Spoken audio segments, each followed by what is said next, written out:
Assalamualaikum warahmatullahi wabarakatuh. Selamat pagi rekan-rekan guru semua. Perkenalkan, nama saya Radikin SPD.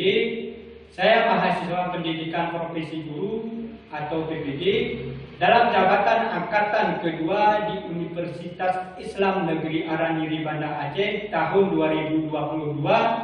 Pada hari ini, Rabu tanggal 26 Oktober 2022, saya melaksanakan uji kinerja atau UKIN, praktek pembelajaran dengan materi mengenal kitab-kitab Allah Subhanahu wa Ta'ala di tempat saya bertugas, yakni di SD 6 Bebesen, Kabupaten Aceh Tengah.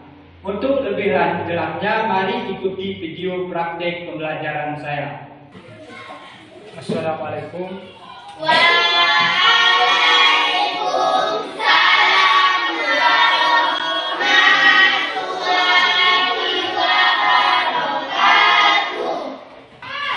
Kita lihat dulu sekelilingnya, mungkin ada sampah? Tidak ada, Pak. Nah, ya. Apa kabar anak-anak? Alhamdulillah, Tuhan Yesus tetap benar. Allahu Akbar. Yes! Ya, alhamdulillah masih semangat rupanya anak saya. Ya, tepuk tangan. Ya, bagus. Nampaknya cerah-cerah semua ya. Ya, Pak. Sebelum kita mulai pelajarannya, mari kita berdoa, yaitu dipimpin oleh ketua kelas.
Sebelum kita mulai pelajaran, terlebih dahulu Bapak absen ya.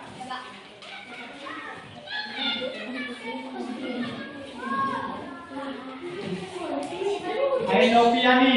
Hadir, Pak. Angga Sofiandi. Hadir, Pak. Semua hadir anak ya. Sebelum kita mulai pelajaran dulu, kita lihat dulu lagu.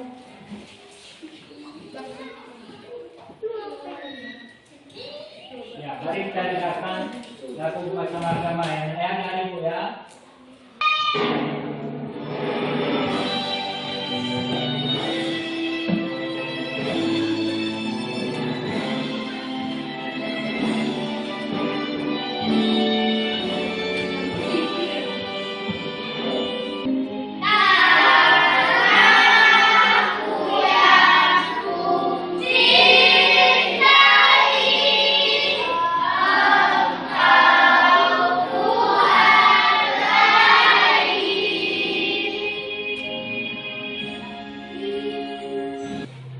Kita tadi sudah mendengarkan pembelajaran kita ya.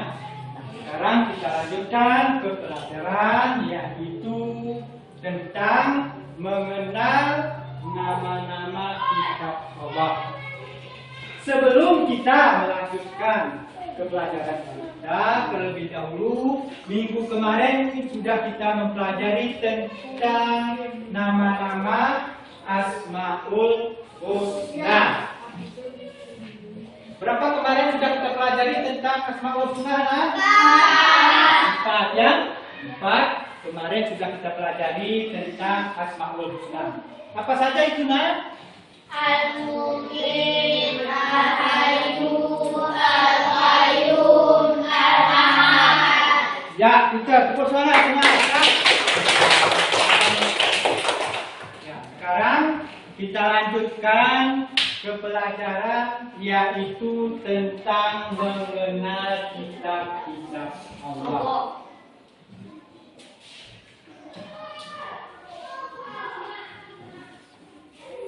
Di sini kita lihat mengenal kitab-kitab Allah. Yang pertama, kompetensi dasarnya yaitu 1.4 meyakini adanya mengenal kitab-kitab Allah Subhanahu wa taala sebagai implementasi rukun iman. Nah, itu kompetensi dasarnya. Namun IPK-nya 1.4.1 mempercayai adanya kitab-kitab Allah Subhanahu wa taala. Yang keduanya 1.4.2 menjelaskan makna diturunkannya kitab-kitab Allah. Ya. Adapun tujuan pelajaran kita pada hari ini yaitu 1. Meyakini adanya kitab-kitab Allah Subhanahu wa taala. Yang kedua, memahami makna diturunkannya kitab-kitab Allah Subhanahu wa taala. Mengenal kitab-kitab Allah. Nah, adapun pengertian daripada kitab Allah ini berasal dari bahasa Arab. Nah, jadi kitab Allah ini berasal dari bahasa Arab yang artinya buku. Nah, buku. Kitab Allah berarti buku. Allah yaitu buku yang berasal atau bersumber dari wahyu Allah dinamakan kitab atau buku.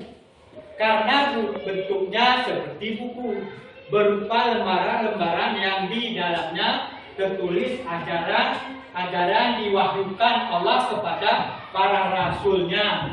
Karena berasal dari wahyu Allah sehingga dinamakan kitab suci. Itu terlihat dalam arti tadi. Siapa yang suka kepada kitab-kitab Allah itu, dia sangat rugi. Makanya Allah telah menurunkan kitab-kitab Allah itu kepada kita untuk mengimani dan meyakininya.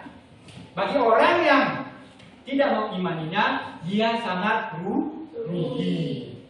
Karena kitab Allah itu diturunkan oleh Allah kepada malaikat Jibril dan disampaikan kepada rasulnya. Jadi barang siapa yang tidak berimaninya, maka dia sangat rugi. Saya lihat di sini. Cara kita beriman kepada kitab-kitab Allah itu yaitu meyakini bahwa Allah Subhanahu wa taala telah menurunkan kitab-kitabnya kepada nabi dan rasulnya melalui malaikat Jibril. Jadi kitab itu diturunkan Allah kepada malaikat Jibril dan disampaikannya kepada nabi dan rasul. Terus yang kedua, kitab itu dijadikan pedoman hidup untuk menuntun dan mengatur cara kita bersikap dan berperilaku mencapai keselamatan dunia dan akhirat. Nah, maka itu yang pertama, yaitu ini nama-nama kitab Allah dan Rasul penerimanya. Kembali kita lihat A. Kitab Taurat diwahyukan kepada Nabi Musa alaihissalam. Kitab Taurat adalah wahyu Allah yang disampaikan kepada Nabi Musa alaihissalam. Beliau menerimanya ketika sedang bermunajat di Bukit Tursina, Gunung Sinai. Taurat dalam bahasa Ibrani artinya undang-undang syariat atau peraturan. Kitab ini menjadi pedoman bagi kaum Nabi Musa alaihissalam, yaitu bangsa Yahudi. Jadi kitab Taurat ini diturunkan kepada Nabi Musa pada 12 Masehi di daerah Yerusalem atau kota Mesir.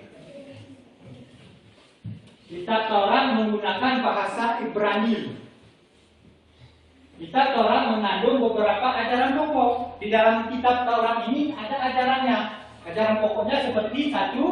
Mengakui keesaan Allah Subhanahu wa taala.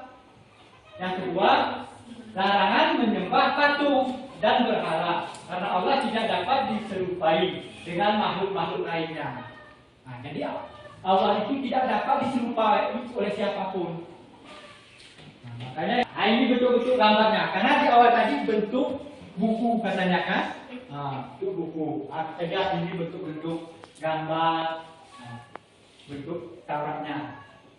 Terus kita lanjut ke B, kitab Zabur. Nah, kita lihat. Kitab Zabur diwahyukan kepada Nabi Daud alaihissalam.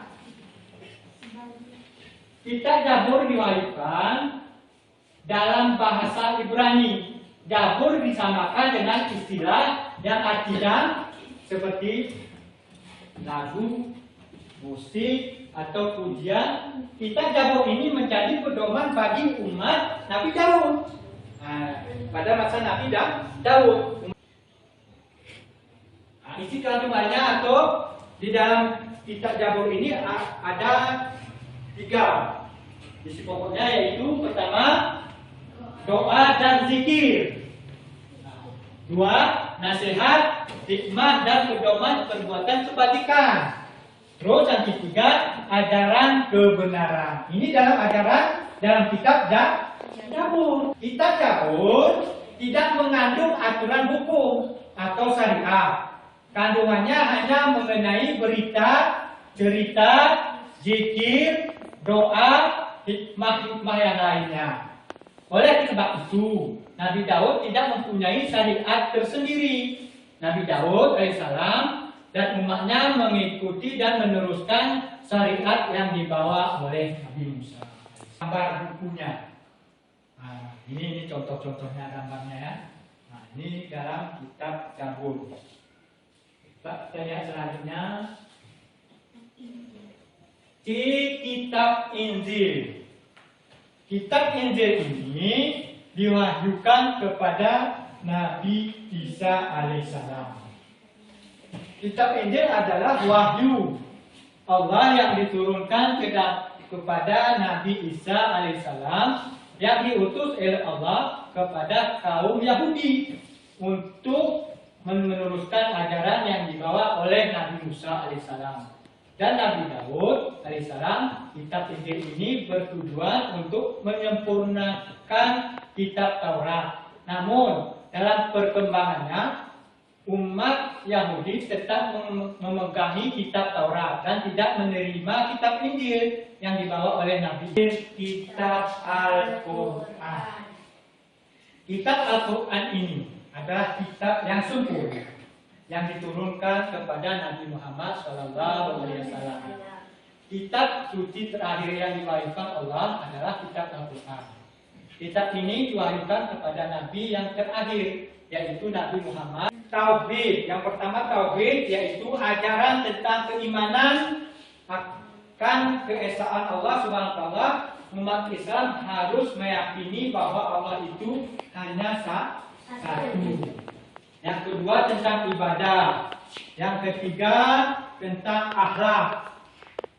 Muhammad sallallahu alaihi wasallam ketika berusia 40 tahun bertepatan di Gua Hira.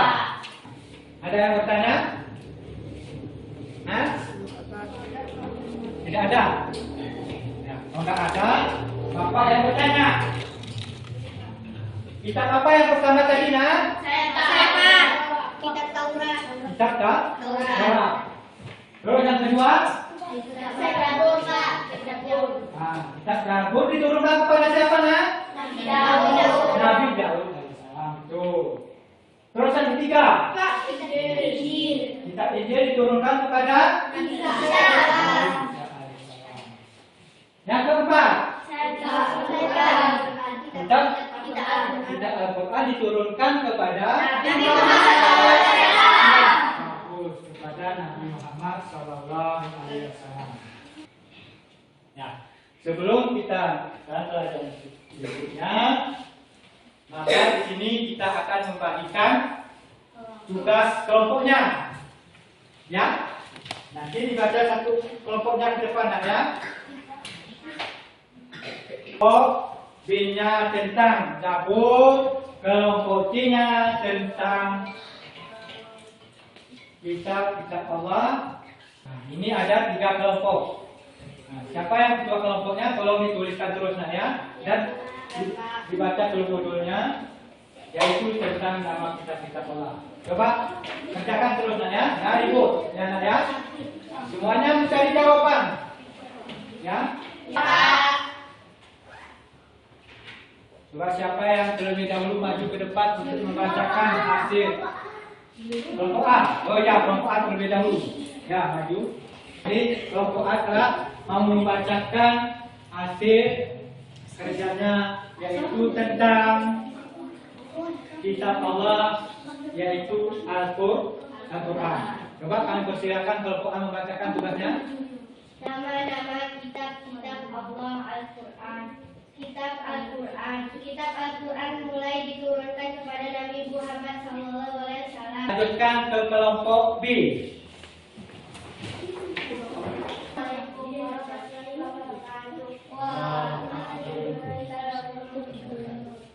Kami dari kelompok B mempresentasikan karya kami, yaitu nama-nama kitab Allah, yaitu Zabur. Kelompok C lagi ya, untuk membacakan hasil. Assalamualaikum warahmatullahi wabarakatuh.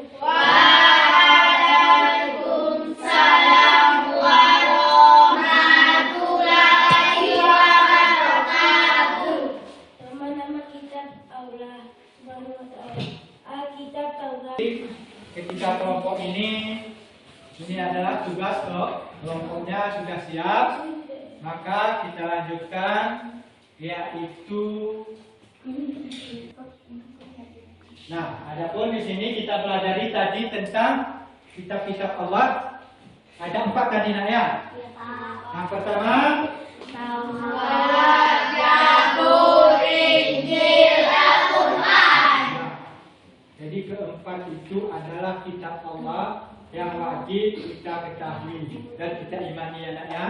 Nah, maka daripada itu, adapun kesimpulan pelajaran kita ini, yaitu semua umat Islam wajib mengenal kitab-kitab Allah Subhanahu wa taala, yaitu Taurat, Zabur, Injil, dan Al-Quran.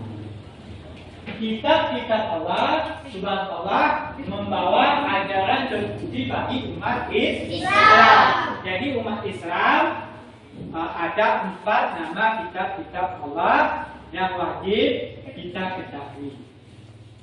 Ya kan nak ya?